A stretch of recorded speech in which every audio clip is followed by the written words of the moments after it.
Hello everyone, जैसा कि आप सभी लोगों का सीआरपीएफ हेड कांस्टेबल और एएसआई का एग्ज़ाम यहाँ पर 22 फरवरी से शुरू हो गया था। तो आज है आपका 26 फरवरी और यहाँ पर सेकेंड शिफ्ट का एग्ज़ाम खत्म हुआ है। तो देखते हैं कि कौन कौन से क्वेश्चन पूछे गए थे।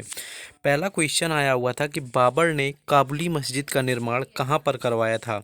तो पानीपत हरियाणा इसका राइट आंसर हो जाएगा, जहाँ पर काबुली बाग मस्जिद का निर्माण बाबर के द्वारा करवाया गया था, जिसे आपके 1527 में सम्राट बाबर ने 1526 में पानीपत की लड़ाई में सुल्तान इब्राहिम लोदी पर अपनी जीत के लिए बनवाया था। और इस अगर मस्जिद की बात करें तो इसका नाम बाबर की पत्नी काबुली बेगम के नाम पर रखा गया है। तो 1526 में आपके हरायत इब्राहिम लोदी को पानीपत के युद्ध में, जो कि आपका मुगल साम्राज्य का स्थापना हुआ था दिल्ली सल्तनत पर, इससे पहले यहाँ पर आपका दिल्ली सल्तनत चल रहा था। तो 1526 में हराते हैं इब्राहिम लोदी को और 1527 में ही आपके काबुली मस्जिद का निर्माण करवा दिया था बाबर ने पानीपत हरियाणा में। तो ये क्वेश्चन आपका पूछा गया था, जिसका पानीपत हरियाणा यहाँ पर बिल्कुल राइट आंसर था।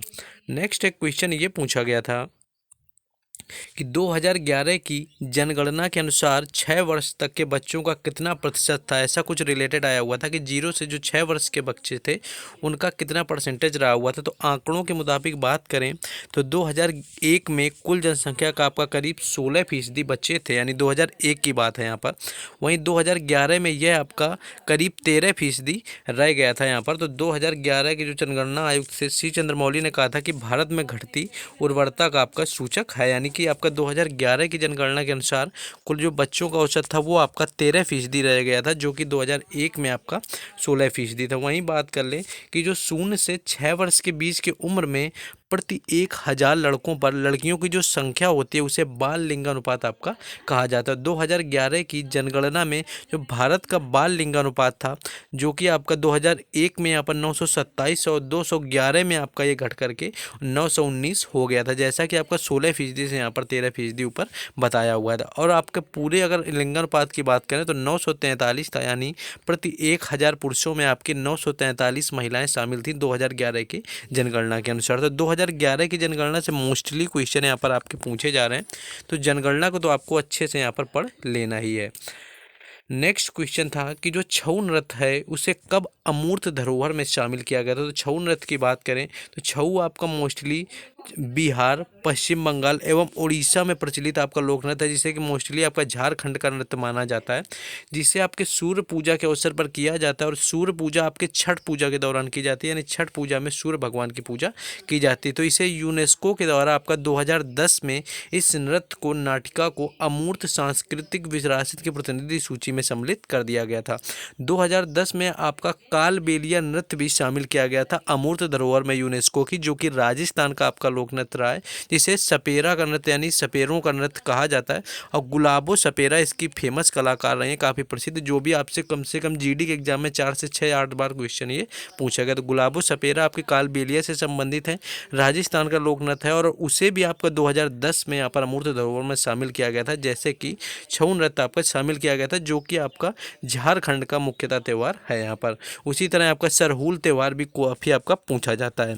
नेक्स्ट क्वेश्चन हम लोग देखेंगे, लेकिन ये क्वेश्चन आपको देखने से पहले जिन लोगों ने अभी तक वीडियो को लाइक और चैनल को सब्सक्राइब नहीं किया, तो उन लोगों को वीडियो को लाइक और चैनल को ज़रूर सब्सक्राइब कर देना है, क्योंकि यहाँ पर आपको हर एग्ज़ाम से रिलेटेड एनालिसिस करवाया जाता है, जितना हमसे हो पाता है, जितना क्वेश्चन मिल पाता है। और उससे रिलेटेड आपकी प्लेलिस्ट भी बना दी जाती है कि आप आसानी से जाकर के प्लेलिस्ट में आप देख सकते हैं कोई भी वीडियो किसी भी शिफ्ट का। तो आपको सिर्फ सपोर्ट के लिए वीडियो को लाइक और चैनल को ज़रूर सब्सक्राइब कर देना, जिससे कि आप लोगों के लिए आगे भी काम करते रहें।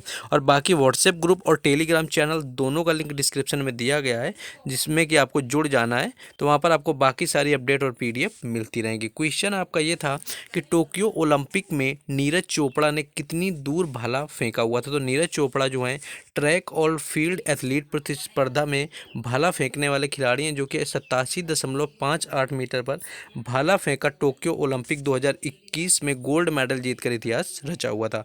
अभिनव बिंद्रा की अगर बात करें तो किसी विश्व चैंपियनशिप स्तर पर एथलेटिक्स में स्वर्ण पदक जीतने वाले ये दूसरे भारतीय रहे। इससे पहले अभिनव बिंद्रा ने 2008 में आपके बीजिंग ओलंपिक में आपके शूटिंग के अंदर व्यक्तिगत श्रेणी में गोल्ड जीता हुआ था। तो ये भी क्वेश्चन आपका मोस्टली पूछा जाता है।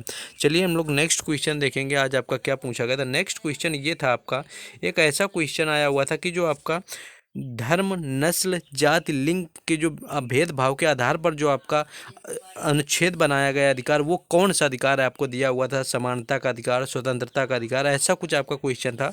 तो ये सारा आपका समानता के अधिकार के अंतर्गत आता है, जिसे कि आपका ये समानता के अधिकार के अंतर्गत ये सारी चीज़ें आती हैं, जिसे कि आपका जो समानता का अधिकार है अनुच्छेद 14 से 18 के तहत आपका रखा गया। नागरिकों को कानून के समक्ष धर्म, नस्ल, जाति, लिंग, जन्म स्थान और सार्वजनिक रोजगार के समान अवसर के आधार पर भेदभाव के विरुद्ध सुरक्षा की गारंटी दी जाती है। तो आपका यहाँ पर इस समानता का अधिकार हो गया था जो कि पूछा गया था।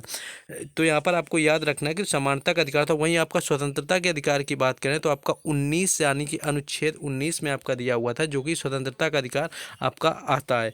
गिरफ्तारी से संबंधित आपका 22 से 24 होता है और 25 से 28 अगर आपका पूछ लिया जाता है, यानी अनुच्छेद जो है आपका 25 से 28 जो दिया हुआ है, 25 से 28 जो आपका होता है वह आपका धार्मिक स्वतंत्रता का अधिकार होता है। किसी भी धर्म को मानने के लिए आप बाध्य हैं। तो जैसे आपके 11 मार्च तक एग्जाम चलने, तो आप लोगों के लिए पीडीएफ तैयार की गई है, उसके बारे में बात करेंगे। तो जैसा कि अभी तक जितनी भी सीआरपीएफ हेड कांस्टेबल 2023 में आपकी 9 शिफ्टें हो चुकी हैं 22 से 24 फरवरी तक, उनमें से आपके 200 से ज़्यादा जीके जीएस के प्रश्न उत्तर पूछे जा चुके हैं। तो उन सारे प्रश्नों को मिला करके एक्स्ट्रा फैक्ट के साथ में एक पीडीएफ तैयार कर दी गई, जैसा कि आपका हर एग्ज़ाम में किया जाता है, जो भी एग्ज़ाम होता है। तो ये जो आपके एग्ज़ाम है यहाँ पर, तो सारे शिफ्टों में आपके जब जो एग्ज़ाम कुछ ज़्यादा 10 से 15 दिन चलते हैं, तो उन एग्ज़ाम्स में क्वेश्चन आपके मोस्टली रिपीट होने लगते हैं। तो आपको इन सारे एक्स्ट्रा फैक्ट के साथ बना दी गई पीडीएफ।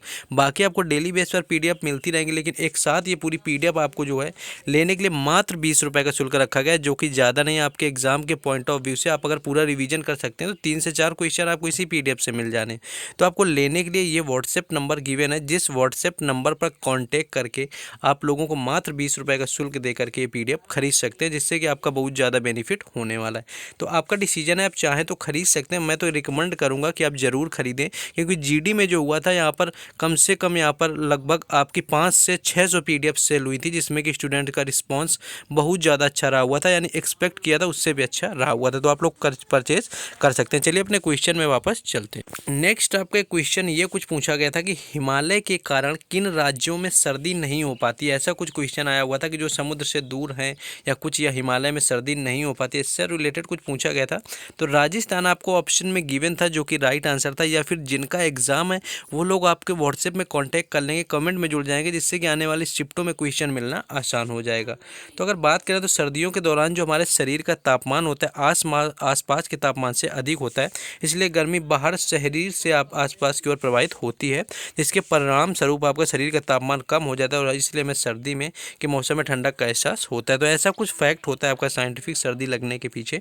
तो मोस्टली ये शिफ्ट थोड़ा टफ रही या स्टूडेंट नहीं मिल पाए, तो इसमें बहुत कम क्वेश्चन मिल पाए। तो आप लोगों को लिए सपोर्ट करना है, वीडियो को लाइक और चैनल को जरूर सब्सक्राइब करना है, और ज़्यादा से ज़्यादा हमसे लोग जुड़ें, जिससे कि आगे आने वाली शिफ्टों में क्वेश्चन आसानी से मिल जाए। बाकी थर्ड शिफ्ट में ज़्यादा से ज़्यादा क्वेश्चन आप लोगों को करवाए जाएंगे। बाकी मिलते हैं थर्ड शिफ्ट में। जय हिंद।